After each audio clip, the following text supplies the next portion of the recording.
Jack, I couldn't resist. I mean, after the weekend we just went through, I mean, was that not amazing? USA, USA. What a great event. Let me back it up a second. Remember, going into the Olympics and the month, actually, we talked about this thing that NBC was calling Legendary February, which is they had the Super Bowl, the NBA All-Star Game, and the Olympics.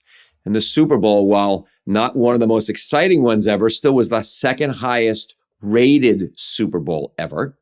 Still 126 million people. The NBA All-Star Game, 15-year high.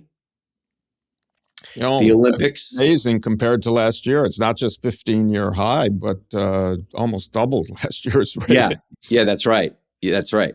And then the Olympics. And the thing I think is interesting about the success of this Olympics is that if you put it kind of in a little historical context, think of the last three prior to Paris. So going into Paris, July of 24, spring, early summer of 24, I think the Olympics were probably at its low point in the last, 50, 100 years. And declining. Right. Declining. And, the interest, the relevance was being questioned by many based on what they were seeing. But certainly the investment that was made by NBC in the Olympics being questioned. Right. Exactly. And advertisers continued to support it, but. Well, that's what I want to go to. So we were coming out of 3 straight Asian games. Okay. So we had South Korea in 2018. We had Japan, Tokyo in 2020 summer, which turned into 2021. They still call it 2020. That's another conversation for another day. And Beijing 2022. So you had 3 straight Asian games. You had 13, 14-hour time difference problems for New York. For the East Coast, add 3 more hours for the West Coast. So you had a major time problem. And then you had, still coming out of the pandemic for 2 of those 3, and then coming out of, you had an audience kind of issue. And so who knew? But Paris, the ratings were up about 80%. They sold 95% of their seats. And what we just came through with Milan, about 90% of the seats were sold, and the ratings look like close to a double. We'll wait till the USA Hockey and the closing ceremony come in, but close to a double. So amazing the way the rebound. And I would just say, I'm not sure it was a relevance problem. I think it was a 3 a.m. and empty seat problem. I think that's probably true. And you're also factoring in the added ratings for the multiple screens that were available full time. Right. The technology has definitely enhanced the viewing opportunity. So only 800 short days till LA, but I know that they're way ahead of schedule also in terms. So US has got the next Olympics. They're way ahead in terms of ad support, big brand support. So anyway, I'm in LA right now. I can tell you they better fix the traffic or it's going to be a nightmare, because it's always a nightmare out here. Yeah. The 405 is not like going to be doubled in size by then. Yeah, sure. That will be a logistical issue. I know they've certainly talked a lot about it. But anyway, I just thought it was fun to celebrate, most golds we've ever had in Olympic Games, and 12, and then a lot of, I think, second most medals ever. So great results by the U.S. 2 overtime. That gold medal overtime was just extraordinary. 2-1. Overtime victories against Canada. And so great games, wishing the best for 2028 in LA. I just thought it was interesting kind of where we were just about 2 years ago. What an interesting rebound. So anyway, I just wanted to make that comment, and I think it's kind of fun, and brands have been supporting it, and we'll see about LA 2028, but the momentum is really real. And kudos to NBC, and coming back to LA into the US, it's really going to be an exciting time. And I also thought the coverage, camera coverage with the drones was just really really inspiring is the wrong word, but it really is a game changer when you think that technology is just beginning, really an early stage still, and how much better it's going to be by LA even. Very true. So bravo, NBC, and interesting the Olympics are back. All right, want to kick into the show? Yep, let's go. All right, let's do it. All right, so greetings, humans, and welcome to Lead Human. I'm Tim Spengler, and along with my co-host, the author and futurist, Mr. Jack Myers, we're part of the Acast Creator Network. And every week, in about 30 minutes or so, we aim to prove that despite all the conversation about data and dashboards and AI, that the real competitive advantage in business is still about unleashing the human potential. And this is Lead Human. Jack, let's talk about our guest today for a minute before we bring him on. Absolutely. Let's go. When we were thinking about early guests, and we're thinking all sides of the media and marketing ecosystem and then broader, for me, when you think agency side, this was definitely one of the top gets for me on my short list, knowing what I know about Adam personally, and then the universal feeling about Adam. You said that right from the beginning, Tim, when we started talking about it. You brought up Adam's name right at the beginning. Yeah, Adam Gerhart from WPP. So just quickly on Adam, he's a real homegrown story inside of WPP, 20 plus years there.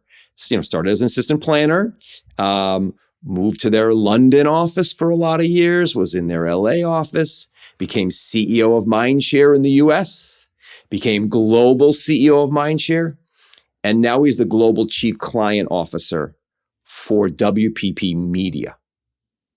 And so I'm going to be really curious to listen to him talk, but I made some notes. I want to not miss these words. Here's what I heard from some of his colleagues about him. Adam is empowering, approachable, insightful, and energizing. Pretty nice. And Adam credits his career growth, Tim, to a mindset on always being curious. And he likes to say he always raised his hand for new opportunities. So I'm excited to have this conversation with him. Adam, welcome. Thanks for having me. Awesome that you're here. Good to be here. We are going to jump right in. And the first question that we like to ask every guest is kind of a grounding question. Okay. No trick questions. Right. It's less about what you do, but more about who you are. Okay. So Adam, tell us, who are you as a person and what makes you you? Thanks for easing into it on that one. Not to get too psychoanalytical, but I think defining who you are probably comes from some sense of how we were brought up, Sure. and our parents. The easy answer would be to say, media professional, father, blah blah. Nope, blah. that's what you do. No, exactly. I grew up in a family where my mom was a teacher, constant learner. She has 2 master's degrees. She got her PhD at 60, like incessant, constant learner, constantly pushing. My dad, I know you guys had Shapiro on the other day. My dad was a literal cartographer. Huh. He referred to himself as a media cartographer, whatever, but my dad was an actual map maker. In what space? He worked for R.R. Donnelley. Oh, okay. And he literally would design topographical maps for textbooks and all sorts of things. But I think the interesting thing there is less about that. But when that industry got digitized, it wiped out everyone in that entire industry. So he then had a series of job changes and that sort of thing. And my mom, on one hand, incessant learner, valued education, curiosity, et cetera. My dad, on the other hand, went from a very good job to something that was less stable, less steady.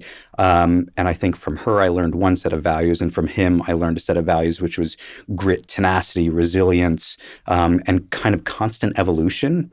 And so between the two of them, I'd probably define myself best by high empath, high EQ, lifelong learner, and constantly wanting to bring people on a journey. Love it. Jack, that's pretty good. I don't know. We should just drop the mic and head out now. That's the origin story there, Adam, is really fascinating. How you were impacted, your dad was impacted by technology, and that's so relevant to today. Yep. It's still reshaping everything around us. I mean, look what AI is going to do, and we're just scratching the surface of that. We're going to get to that. Okay. All right. So follow-up kind of question. Sure. So you are one of the better homegrown. You might be the best homegrown success stories I know in the media business. Yep. You are a 20-year overnight sensation. One company, 20 years, from a planner to now exec, whatever the highest team you could be on of 40,000 people globally. Besides the smarts and the stick-to-itness. Yep. So I guess first question, would you, if you had to start again, or for like your family, friends, or your nieces or nephews, they're 5 years in, they're 15 years in. Yep. Would you recommend the big company again? Yep. Okay. And if you did, what would you advise them or our listeners are the behaviors and the mindsets in order to continuously, what are the takeaways to continuously grow your career inside of a large company like you have? Yeah. So, I mean, I started as an assistant media planner, literally, from bottom up.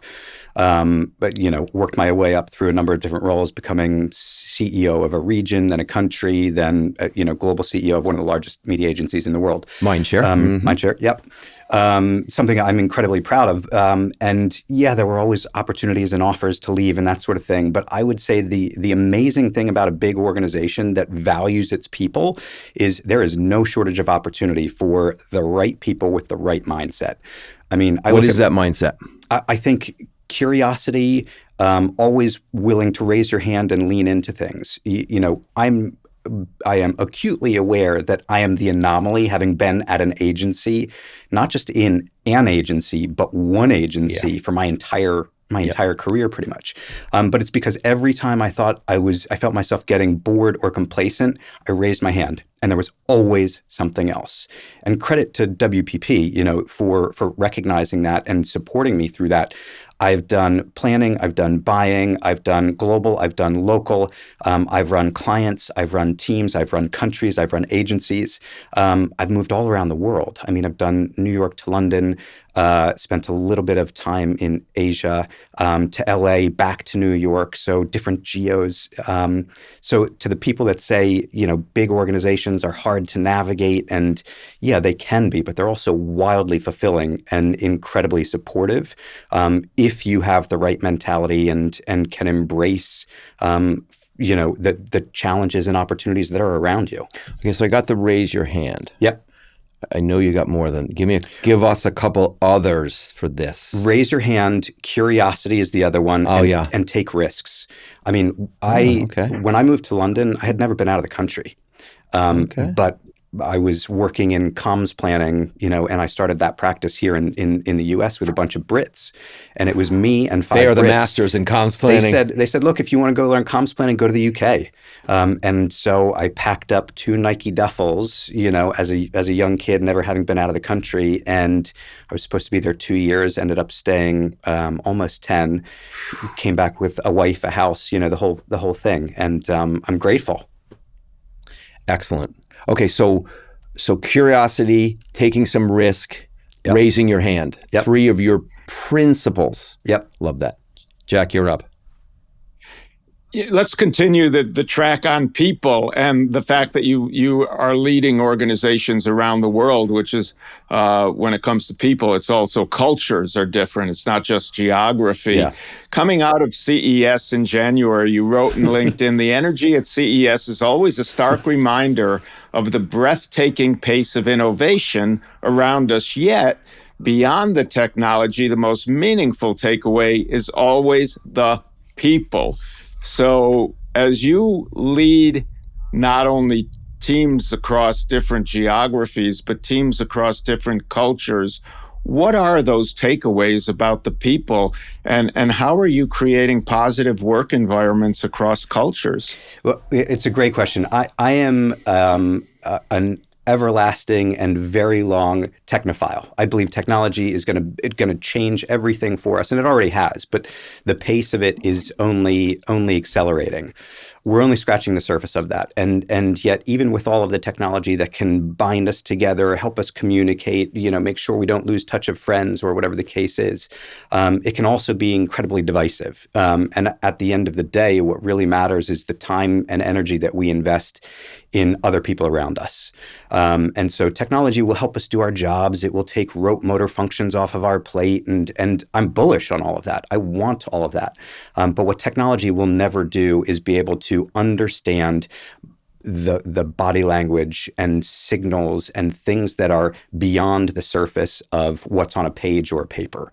And so I spend a lot of time, understanding people, understanding different cultures, different social cues, to make the most of our engagements with others. And I would say, back to your point, Tim, your last question, I like to think of myself as smart, but I will never be the smartest person in the room. I'm okay with that. I can admit that.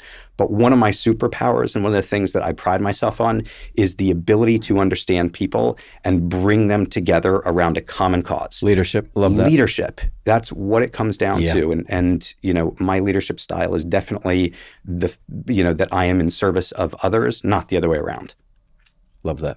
In the world of AI, no one will ever be the smartest person in the room when AI is in that room also. And that's one of the big changes that we're seeing in organizations and in leadership today. It's not just the smartest person in the room who gets the attention. As you look back at your career and all the different things you've done, is there a moment in your career when you actually felt more human rather than more successful, a moment that really reshaped who you are and how you show up for your teams and other people, even if no one at work ever even noticed it? Yeah, there was a crossroads that I was at about 10 years ago or so, where I was like, is this really the industry for me? Is this what I want to be doing? I was halfway in.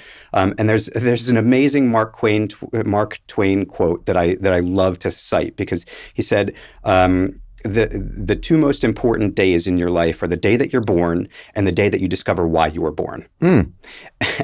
And for me, this moment 10 years ago, I was like, what am I here for? And I was working with a coach at the time, and it was, again, one of those things that WPP had invested in me. And I had a coach who was incredible. And we worked together to say, just to define what my mission statement was. And I realized, I wasn't going to be the smartest person. I wasn't necessarily going to be the most creative person, but where I get the most joy and where, as a leader, I find my greatest kind of self-actualization, if you believe in Maslow's hierarchy of needs, is actually from inspiring people around me every day through small actions, whether it's someone I know and work with or a complete stranger, whether it is something I do at the office or otherwise. I love to be around people, and I love finding a way to connect with them and helping them in whatever way that is. And for me, when we crystallized that one sentence, it was like a light bulb went off. You didn't have it, and this guy, who was the person? Yeah. It was a coach that I was working with from a consulting firm. Should we shout him out because he's so good? Give him credit? No. Okay, that's proprietary. Proprietary to WPP. Okay, I love it. Okay, right, Jack, do you have a follow-up to that, or do you want me to go? One of the things that I'm working on and a lot with the work we're doing in humanity and culture is, with AI, a lot of what leads organizations now is not knowing, it's the unknowing, it's the discarding the past, the traditions. How are you navigating that in your work, really unbundling yourself from the past realities and adopting new ways to do business? Yeah, I think the only constant is change, right? Yep. That old cliche. But I think what's changing now is the accelerating pace of it. We're living in a moment where we've never experienced this rapid a change, and the industrial scale at which AI is transforming things means that no one has any idea. And for anyone who tells you they think they know what the next 6 months is going to hold, hasn't been paying attention to what Trump did at Davos, or Yep. there's socio-political dynamics, there's economic dynamics, there's pandemics. There's so many compounding factors right now that mean that we can't really predict where things are going. And so all we can do is kind of prepare for it. And there's a big difference between prediction and preparation. And preparation is a combination of, experimentation, being ready to pivot, and the ability to adapt on the fly. And I think those things are what is allowing us as a business, at least, and certainly me as a leader, to double down on AI the way that we are, and double down on the role of technology in supporting our clients and driving or reimagining growth for them, because growth won't be found in the classic ways that it once was. It was easy. Arguably, and Shapiro said this the other day. It was easy to grow at one point. You had the 5 Ps of marketing. You change your price, you change your promotion, you change your distribution, whatever the case might be. Now you have to take into account whether it's ethical, whether it's sustainable, whether it is something that you want to prioritize short-term versus long-term. There's so many different factors. So I think, Jack, to your question, I don't think it's a matter of predicting, where things are going. I think the best you can do actually is just be ready to pivot and experiment and iterate along the way. And if you've got a North Star, that should continue to be your North Star, but recognize that it's going to be a very, circular, sometimes journey to get there. There's a great line, nobody knows anything. It's like a great Hollywood line. But yeah. Okay, question. So your reputation is genuine and authentic. It just is. I've asked enough people. I'm not here to sell you anything. You. It just is. Those are the facts. Not everyone around you has been or is genuine and authentic. Let's just leave that there. I think we all know what I'm saying. Okay. So again, this is advice for people, not just at your level, but on the way up.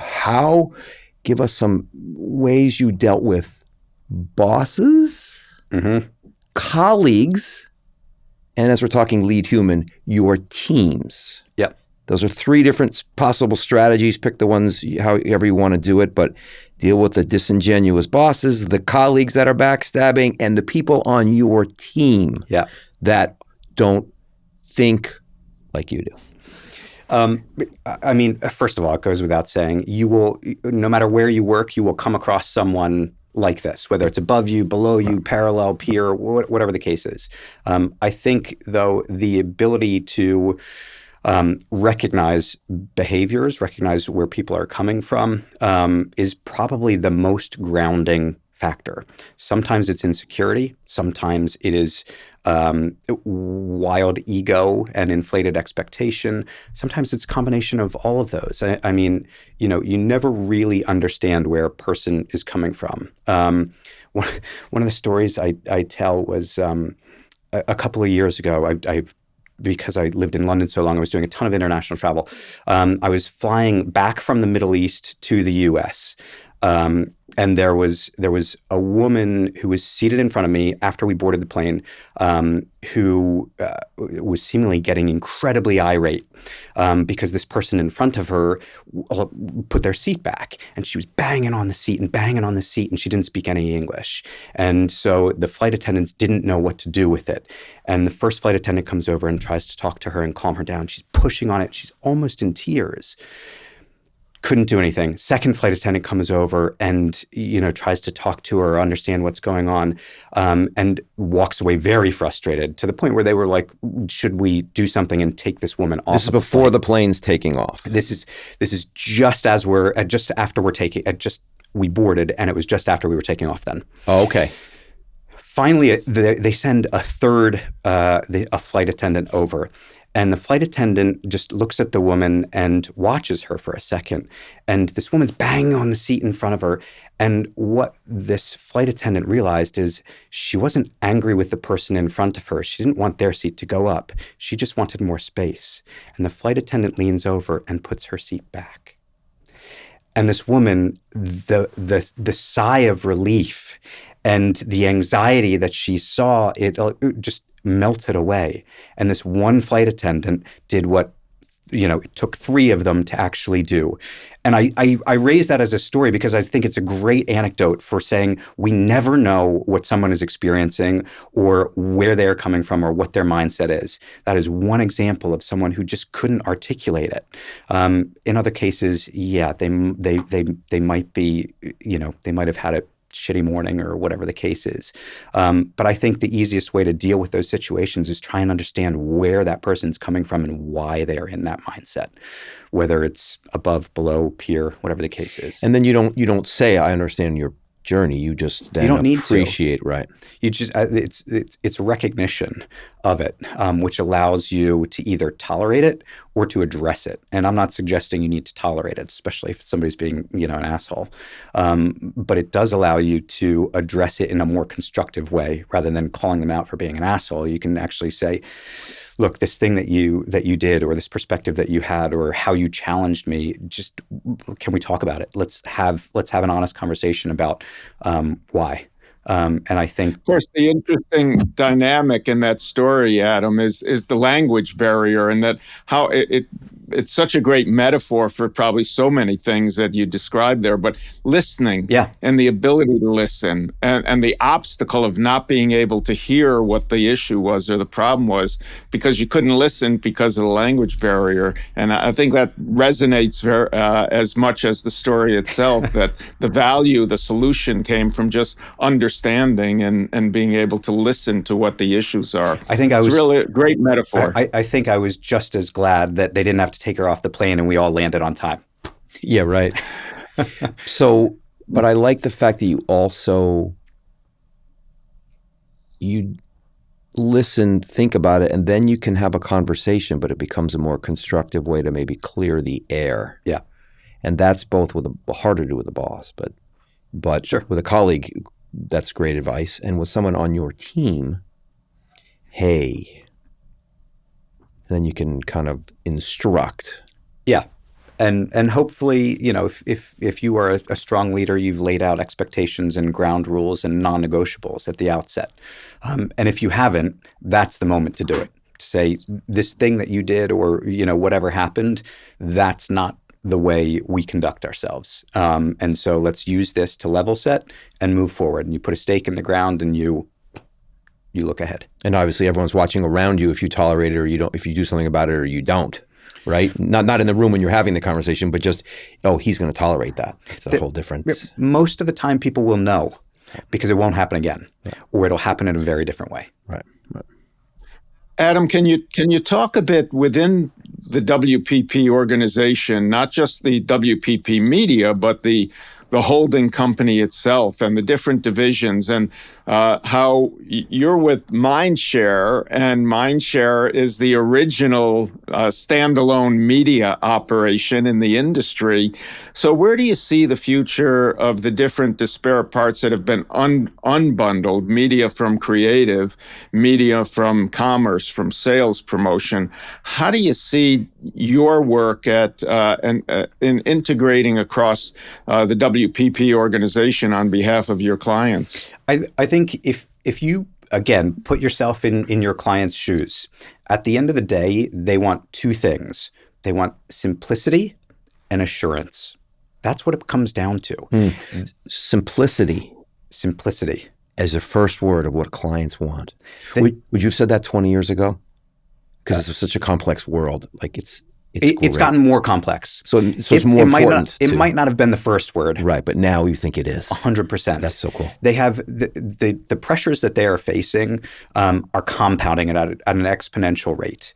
They have more partners, more pressures, more customer demands, higher expectations, faster turn. Everything needs to come together seamlessly. They don't want to have to manage as a way of life. They want somebody to take that out of the equation and do it for them. And so, Jack, to your question, I think the the biggest thing that we can do right now is start to break down the silos and join up capabilities in a more integrated capacity. So, what's old is new again, and the what was big integrated agencies and service bundlings are now coming back together. And even if it's not in a physical capacity, the need to bridge those chasms and reach across the aisle has never been more pronounced. And so for us, I would say simplicity and breaking down the barriers to operations is the number one priority. But then that leads to the second one, which is assurance. That simplicity has to be there to make it easy for them to buy, to work with you. Assurance, though, because the pressure that everyone is under is so great. And the assurance has to be that we will deliver what we've said we will. We will help you grow, we will drive your business forward, and we will reimagine, re-architect what that looks like for you in the future. Those two things, I think, are paramount these days. Awesome. What do you think, Jack? Well, I first of all, you've given us so many takeaways, so many valuable lessons, and I'm going to try to repeat them in a minute. But I do want to ask you what are one or two things that you've learned from your mentors that have impacted on your career and your life, and that you feel are important to pass along to your mentees? Great question. First of all, I'm of the firm belief that everyone should be both a mentor and mentee at the same time. You need perspective both up and down. Dual mentoring, up and down. It keeps you grounded. It gives you perspective, and it's easy to fall out of touch with what's happening around you if you aren't getting both. So I would say from some of the people that I mentor, it's a wildly different perspective. I mean, from the role of technology through to how to communicate, through to what employee expectations are, they're wildly different to what they were years ago, and it helps me be a better leader. From the top and the people that have mentored me, I'm incredibly grateful to everyone who has, as Jack said, laid the foundation both at Mindshare and WPP and all around me. I mean, even some of my early college professors. One of my first mentors was Mark Twain, who wrote The Battle of Mogadishu, which later became Black Hawk Down.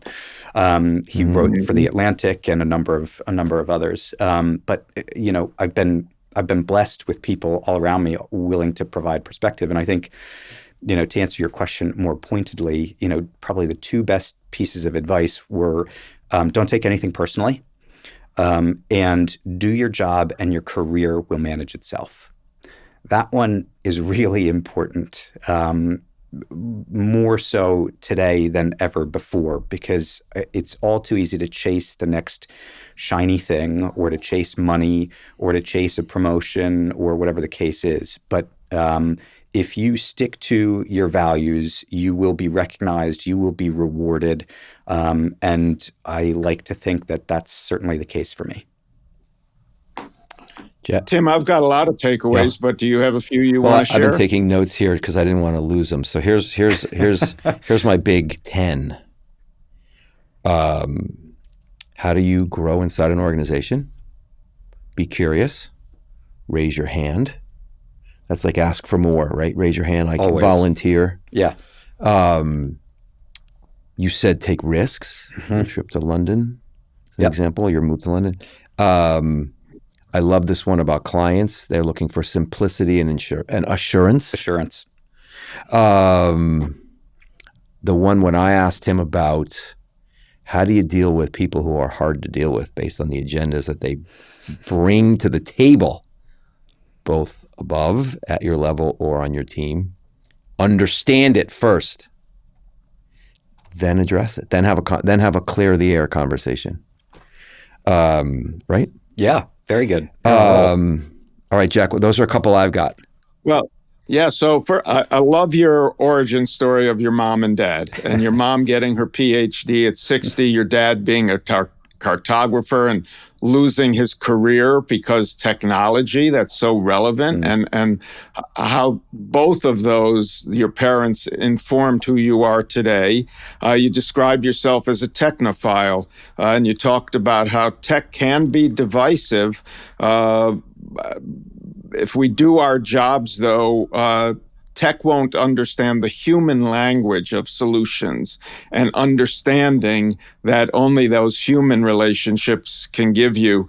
You talk about, you mentioned Mark Twain and the two most important days in your life, the day you're born and the day you find out why you were born, which I think is, that mission, that those personal mission statements and those personal North Stars.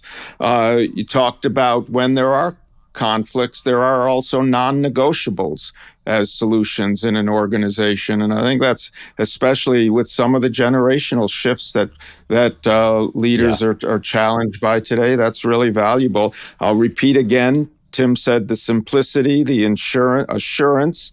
You talked about how simplicity requires breaking down of silos, and that's something that, I believe, is core to any blueprint for success going forward in large organizations that have been built on kind of the corporate culture of Peter Drucker, which was creating silos. Today, we really need to be focused on breaking down silos, creating across capabilities in organizations. Value was an important word you kept coming back to, and you also said it's not personal. Don't take it personal. In organizations. Take care of your job, your responsibility, and your career will take care of itself. I think those are some amazing takeaways, and really appreciate your joining us today. And again, I regret I'm not there in person. Well summarized, you guys. That was great. We're learning along with the audience from your Good wisdom, listening. dude. This is very, very good. Thank you. Thank you very much. Thanks for having me. Appreciate it. Let me thank the audience now. If today's conversation, you learned something, I'll bet you did, from what Adam was saying. If you learned about leadership or about how to be a better employee, do us a favor and share it.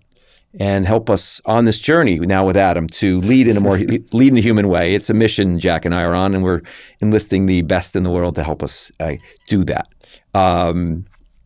And because at the end of the day, we think the competitive advantage in business is actually not better managing the machine, but by unleashing the human potential. And this has been Lead Human. Wonderful. Thanks, dude. Great. Thanks, guys. Great. Jack, thank you so much. Virtual high five. Virtual high five. Thank you. Appreciate it. Sorry you're not with us.